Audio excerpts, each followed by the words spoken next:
Bismillahirrahmanirrahim. Assalamu alaikum and good morning, viewers. This is Asifa Naz and welcome to ANK Official.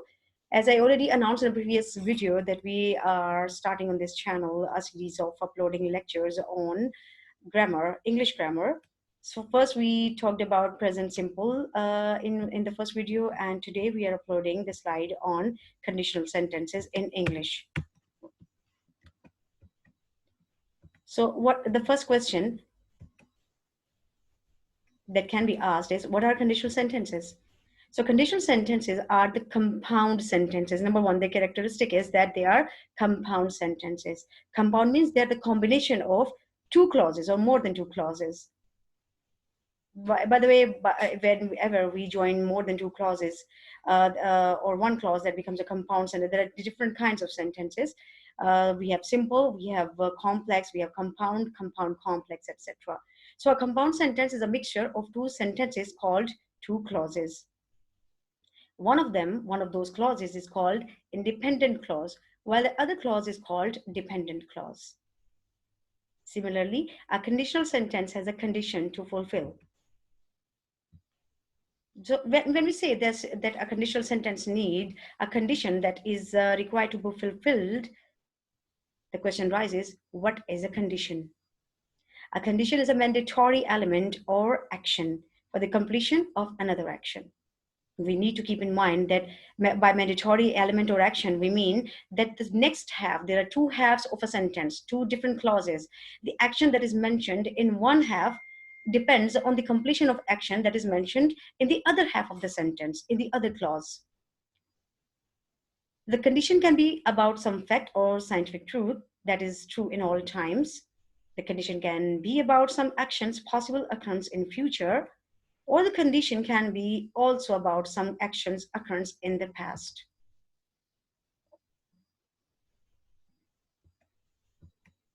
Types of conditional sentences.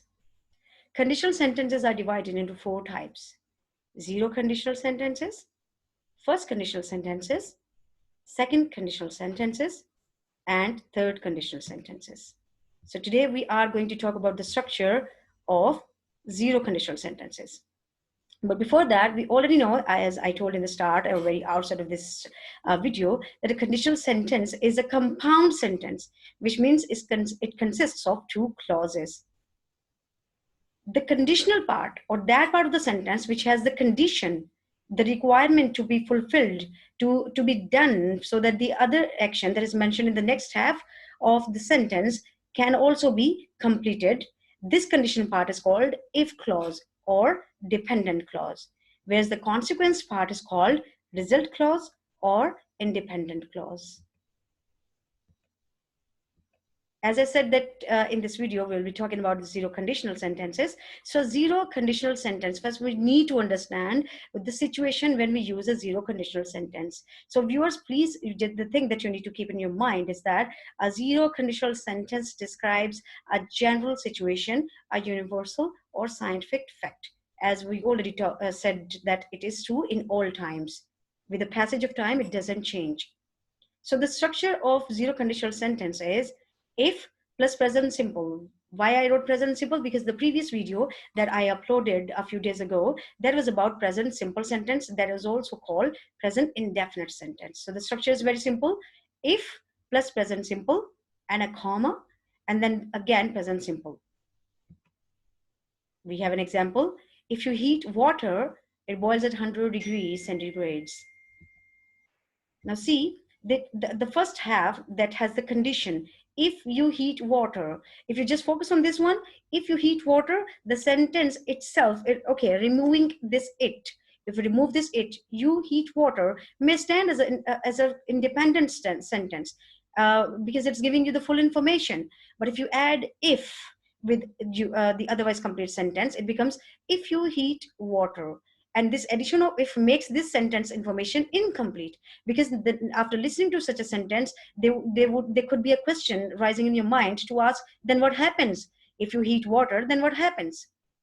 So here's the result part. It boils at 100 degrees centigrade.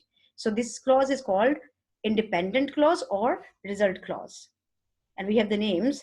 The if clause Conditional clause is called dependent clause, and the result clause or independent clause is the second half of the same sentence, that is zero conditional. Another thing, we can change the order of these two clauses as if you heat water, it boils at 100 degrees centigrade. And see here, we have changed the order. The water boils if you heat it at 100 degrees centigrade. So this is the same sentence. The water boils at 100 degrees centigrade if you boil it. Or the water boils if you heat it at 100 degrees centigrade. So we can see that when we used the if part as the later half of the sentence, see the two sentences. The first one is starting with if part, starting with dependent clause, we have addition of a comma.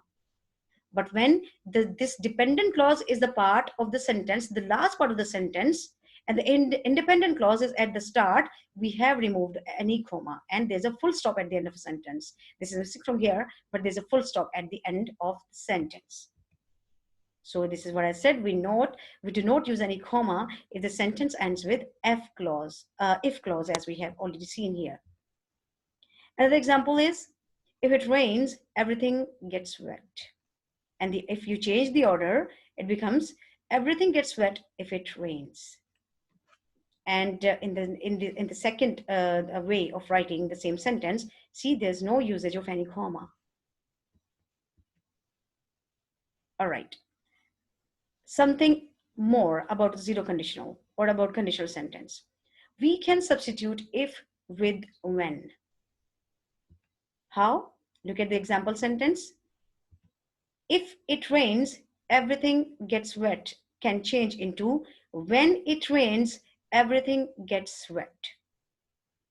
And again, we are reversing the order of these clauses so that we can remove the comma. Everything gets wet when it rains. So it's the same thing. If it rains, everything gets wet. Or everything gets wet if it rains, changed it to when it rains, everything gets wet. Or everything gets wet when it rains. So here, think of some other zero conditional sentences. This is what you need to do. You are going to think of some other zero conditional sentence, reverse the order so that you can remove this comma. This is the reversal of the order of two clauses. You can reverse the order of the clauses, and then finally rewrite them substituting if with them, as we have already done on this slide. We have removed if with when, but the sentence remained the same. So if you like the video, guys, do not forget to subscribe to the channel, and thanks for watching. But last question, did you notice something about the last thing that I said in the slide, the present one, the slide that you are right now looking at, the sentence that is written in red? If you like the video, do not forget to subscribe to the channel. Yes, that's the thing. Again, you can see that it's a conditional sentence, if sentence. And I would like you to tell me in the comment section which type of the sentence, zero, first conditional, second, or the third conditional sentence is written on this slide. With this, I thank you all. Don't forget to subscribe to the channel if you're already not subscribed. And if you're watching it and if you find it useful, do not forget to share it with others. Thank you very much. Have a nice day. Bye-bye.